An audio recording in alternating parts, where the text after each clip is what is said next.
दोस्तों, मध्य प्रदेश के भिंड, मुरैना, श्योपुर, रीवा आदि जिलों के मदरसों में सरकारी अनुदान हासिल करने के लिए बड़े पैमाने पर फर्जीवाड़ा चल रहा है। जी हां, मदरसों की रजिस्टर में मुस्लिमों से अधिक हिंदू बच्चों का नामांकन दिखाया गया। भिंड, मुरैना तो वो इलाके हैं जहां पर देश प्रदेश में मुस्लिम आबादी सबसे कम है, लेकिन मदरसे सबसे अधिक। आखिर ऐसा क्यों? खुलासे के बाद श्योपुर के 80 में से 56 मदरसों की मान्यता रद्द कर दी गई है।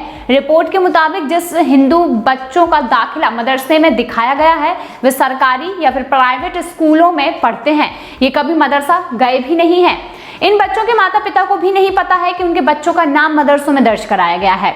दरअसल मदरसा संचालकों ने इन बच्चों की समग्र आईडी जुटाकर मदरसे में फर्जी तरीके से एडमिशन दिलाया है और इस तरह से यहाँ पर पढ़ने वाले छात्रों के मुस्लिमों से अधिक हिंदू हैं।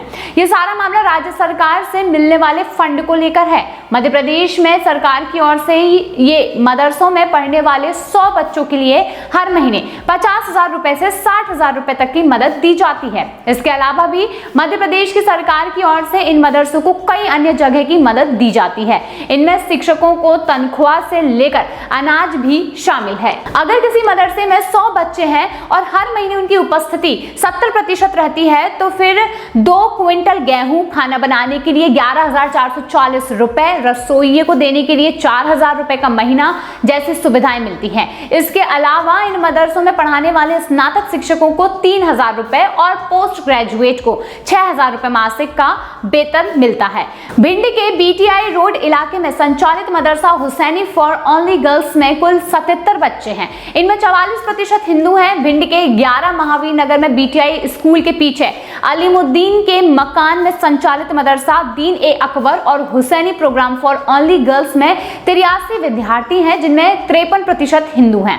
भिंड के सुभाष नगर में संचालित मदरसा मस्जिद नबी में 87 छात्र हैं और इनमें 44% हिंदू हैं। अगर भिंड और मुरैना में मदरसों की बात करें तो इन मुरैना में 70 और भिंड में 67 बच्चे चल रहे हैं। बता दें कि दोनों जिलों के कुल 137 मदरसों में 3,880 हिंदू बच्चों के नाम सामने आए हैं। उल्लेखनीय है कि प्रदेश में सबसे अधिक मुस्लिम आबादी बुरहानपुर जिले की है, फिर भी वहां पर 23 मदरसे हैं।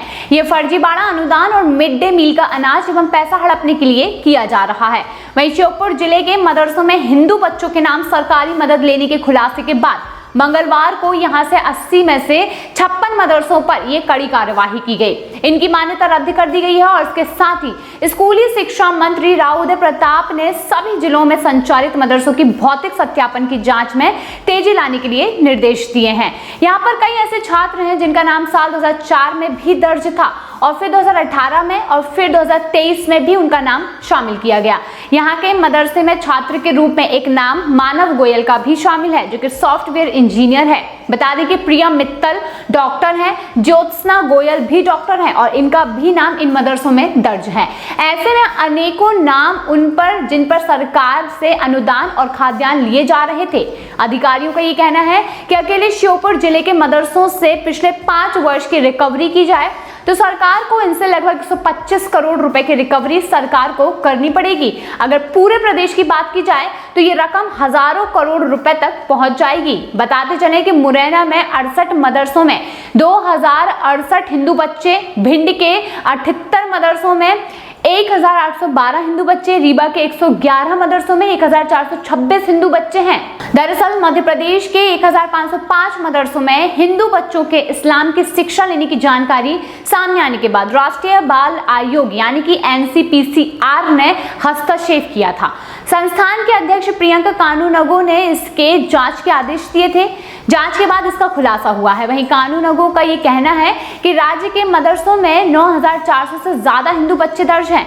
इनमें अफसरों की मिलीभगत भी बताई जा रही है, यानी कि किस तरीके से धर्मांतरण के जो मामले थे वो वैसे भी सामने आते हैं, लेकिन इस तरीके से मदरसों में हिंदू बच्चों के नाम शामिल कर ये दिखाने जैसा हो जाता है कि धर्मांतरण के मामले अब यहाँ पर काफी हद तक बढ़ गए हैं। इसके साथ ही सरकार सरकार का फंड खाने जैसी चीजें भी यहाँ पर मदरसों के द्वारा की जा रही है। जब यहाँ पर जांच शुरू की गई तो सभी मदरसों पर ताला लगाने की कार्यवाही भी शुरू हो चुकी है। इन मदरसों को अभी खत्म नहीं किया गया तो ये मदरसे आगे भी बढ़ावा देंगे और ऐसे ही हिंदू बच्चों के नाम को खराब करने की मुहिम लगातार जारी रहेगी। हो सकता है कि यहाँ पर बच्चों को बुलाया भी जाता हो, बच्चों को किसी भी तरीके से पढ़ाई के मामले में भी यहाँ पर मदरसों में बुलाया जाता हो और एज अ प्रूफ यहाँ पर इस्तेमाल किया जाता हो। लेकिन अगर अभी मदरसों पर रोक नहीं लगाई गई, अगर अभी मुस्लिमों के इन गलत तरीकों पर रोक नहीं लगाई गई तो आगे जाकर हिंदुओं पर बड़ा खतरा पैदा हो सकता है। तो दोस्तों, वैसे तो मदरसों पर कानूनी कार्यवाही शुरू से ही हो रही है, कई मदरसे बंद भी कर दिए गए हैं, लेकिन जो मदरसे बंद नहीं हुए हैं उनमें इस तरीके से फर्जीवाड़ा चलाया जा रहा है। लेकिन सरकार जल्द ही उन पर भी अपना शिकंजा कसने वाली है।